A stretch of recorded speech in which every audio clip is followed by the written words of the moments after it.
The reject screen shows the up-to-date number of rejected parts per job, both for the current shift and total so far for the job, as well as the number of rejected parts per sub-job for the current shift and total so far for the job on the selected machine. If I look at the drop-downs here, in the first drop-down, I can select a group of machines. In the middle drop-down, the list will then populate with the corresponding machines. The lowest drop-down will allow you to choose between the sub-jobs on the current job for the machine. I see my reason codes here. I have a couple pages of reason codes. You can put in as many reasons as you like. It is unlimited. Clicking on a reason that is not the currently selected reject reason brings up the following module. You have two options: selecting sub-jobs defining the number of parts, or selecting the reject reason.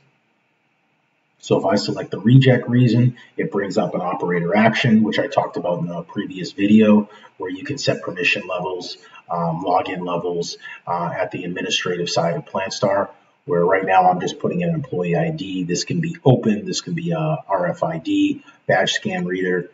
So right now I just logged the reject code. I can also enter the number of rejects, the number of cycles to reject. I can do that as well.